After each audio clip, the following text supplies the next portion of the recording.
this one to get started. Welcome to Los Angeles, home court advantage for the Lakers. We are live at the Staples Center. Glad to have you with us for more NBA action. I'm Kevin Harlan, introducing the rest of the 2K broadcast team. Steve Kerr, Clark Kellogg, and sideline reporter Doris Burke. And a look at the starters for San Antonio. Parker and Danny Green are your 1 and your 2. Down low, it's Duncan and Splitter. And it's Leonard in at the 3 spot. Well, the Lakers are in another one of those transition stages, and they've not had many in the history of the franchise. But they do need to start looking for that next superstar to build the team around. Now here's Parker, down to 5 on the shot clock. Here's Splitter, back to Leonard. Passes it to Duncan. And there's the feed to Parker. Second shot opportunity, and that comes off the assist by Duncan. As you said, Kobe's starting to get to the age where you just don't know how many years he has left, especially with all the injuries. And the Lakers need to look now to who's going to lead them in the future. Now here's Kobe. That's good. Kobe's got his second bucket. You can't give him that shot. I mean, a few open looks are all it takes, and he can really get rolling. Parker against Bryant. Here's Splitter. Soft touch off the glass.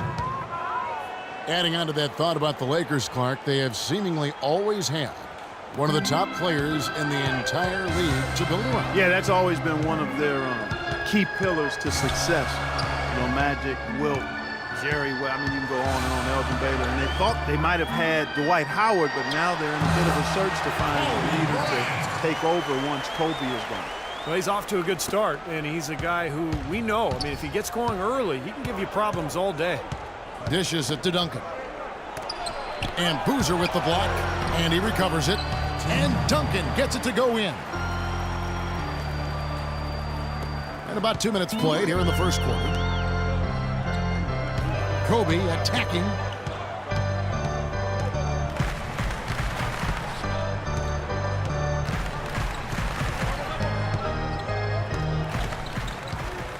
From deep three-point range.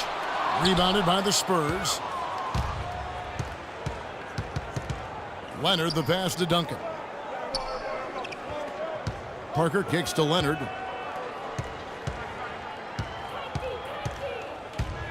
From past the arc. Hill gets the rebound. Boy, I'm shocked he didn't make that one. He usually knocks that one down with ease. Parker against Bryant. And that one's good. Bryant's got 8 points. About 3 minutes gone here in the first quarter. And Doris Burke caught up with Coach Greg Popovich. Doris? Obviously he has a lot on his plate when it comes to defending against Kobe Bryant. I asked him what he might do, and he said not much.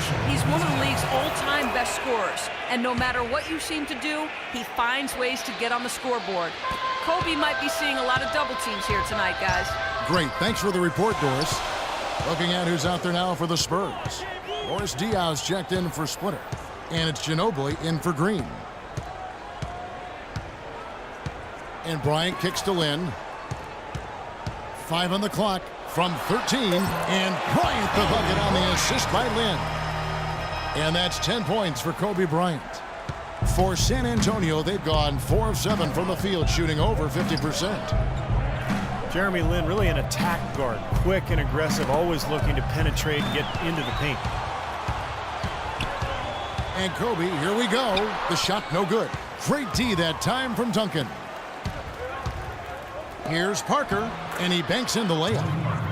Parker's got 7 points. I'd say that shot was well within his range. You think so? I mean, I was pretty good from 2 feet and in myself. That's a gimme there. Now here's Kobe. 10 points for him. That is good. He's got 12. And Lynn has really become an explosive athlete. He's put in a lot of work during the offseason to develop his strength and acceleration. On a different level now than when he entered the league out of Harvard, for sure. And the basket by Diaw. They've got to continue to put pressure on the defense by probing inside. That's what's really working for them. And when you're doing the job they are inside, it takes pressure off the perimeter guys. Now here's Kobe. He's got 12. Charity stripe shot, and that one's good. And for Lynn, like a lot of slashers, Steve, turnovers have been an issue. Yeah, that aggressiveness can work against him where, sometimes he over-penetrates. He's watching a lot of film, trying to learn that balance of when to pass and when to take it all the way to the rim. And they're able to recover. Diaw can't hit. The Lakers in the lead.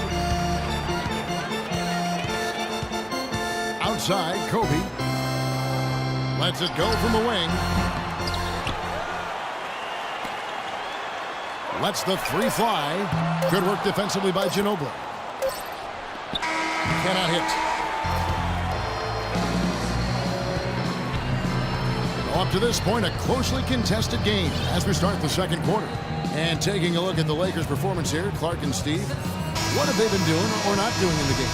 And a good start for this club. I like the way they played together, really moved the ball and did a nice job offensively. Yeah, excellent ball movement, and it's paid off on the scoreboard, too. And a moment now to reset the lineups, courtesy of Gatorade, all fueled up for the second quarter of basketball. On the floor for San Antonio, Mills at point with Bellinelli. They're the backcourt. Ginobili out there with Boris Diaw, and it's Splitter in at the 5, home in the paint. Wasted no time on that one. 16 points for Kobe Bryant. And these two teams continuing to trade blows like heavyweights in the middle of the ring. So many times tonight, the energy in this building has gone from one way to the other. Here's Ginobili. Pass to Bellinelli. There's the 3, and he gets it to go. Bellinelli's got his first bucket of the game, and he's on the board for 3. So it's the Lakers now, trailing by 2. Outside Bryant. And right away, they match it with a three-pointer of their own. Bryant's got 19 points. For San Antonio, they've gone 2 of 3 from the field here to open the second quarter. And Mills kicks to Ginobili.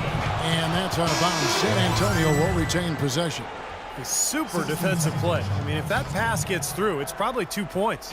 And he knew that. He knew if it gets through, it's a score, so that's why he sold out for it and got a hand on it. Daniel Green, he's checked in for San Antonio. Wes Johnson, the former number 4 pick back in 2010. He was a bust in Minnesota, but he shot better in his 4th season. And once he was moved to kind of a small 4, like the shooting power forward spot, he really found a niche for himself. Let's go now to the sideline and catch up with Doris Burke. Hey, Doris. Well, guys, Kawhi Leonard is notoriously quiet, but his teammates don't seem to mind and understand that's just who he is. Coach Popovich said, on the 1 to 10 Mr. Quotable scale, I'd say he was a 1 last year. This year, I think he's a 1.75. Guys, T.I.